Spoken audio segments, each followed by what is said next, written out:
All right, best neighborhoods in Vancouver. These are the neighborhoods I'm most bullish on over the next 10, 15, 20 years. It used to be primarily the west side of Vancouver, markets like Point Grey or Kerrisdale. I grew up in Dunbar, quiet tree-lined streets, family-oriented neighborhoods. Over the years, though, the market has gradually shifted.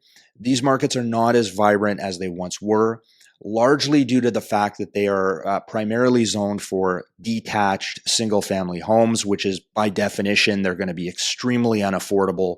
We are starting to see some duplexes, fourplexes. Of course, we have that massive Jericho Lands development plan. So these neighborhoods will change.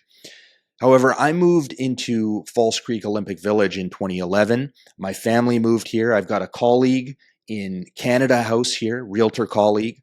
A lot of realtors in this neighborhood because they know the market, they see the potential.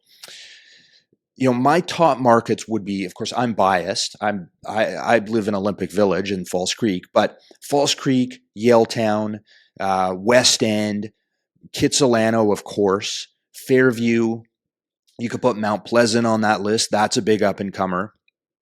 These neighborhoods are only going to get more desirable because going forward, it's all going to be about walkability, transit, access to the seawall, amenities.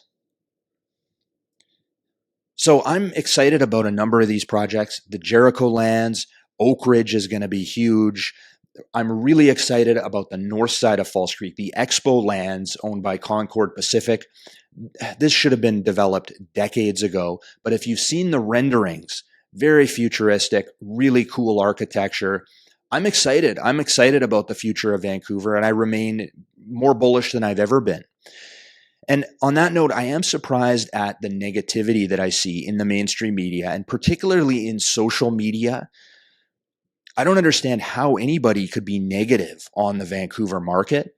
I guess a lot of people feel like the city's being sold out to a developer. I recall I had a listing in Point Grey last year, old timer. He told me he was happy that he's going to be dead by the time they start construction of that Jericho land. So people they don't want to see change. They want to keep their green leafy streets, and I understand that. But what I would say to these people is the city's changing, and it's changing for the better. And it's going to only get more desirable. Shifting gears here, if you're buying in Vancouver, in my opinion, you want to pay a premium for a high quality unit in a good location, well-run strata, great layout, exposure, views. You want to pay a premium. And usually I find when clients pay about a 10 to 15% premium over what they initially budgeted for, it gets you in a completely different stratosphere in terms of not only lifestyle, but the long-term appreciation on the property. People seem to think if you buy real estate on the cheap, that's where you're going to get the lift. That hasn't been my experience. If you want to buy cheap real estate, look at Windsor, Ontario, but you won't get the long-term the lift and the long-term appreciation that you will in a city like Vancouver. So pay a premium, get into the best locations, reputable developer, well-run strata, solid reserve fund. Because not only is it going to be a better lifestyle, but when you go to sell down the road, you're going to be maximizing your capital gains. And of course, that you don't pay taxes on that if it's your principal residence, which is the best break you're ever going to get. So again, best neighborhoods, difficult to get into. It's challenging to get a mortgage right now. I do have a mortgage broker that can assist if you want to reach out to me.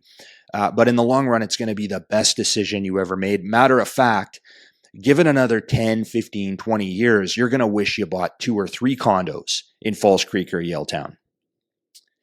I'm Jay Coupar. Feel free to comment below or subscribe. See you in the next video.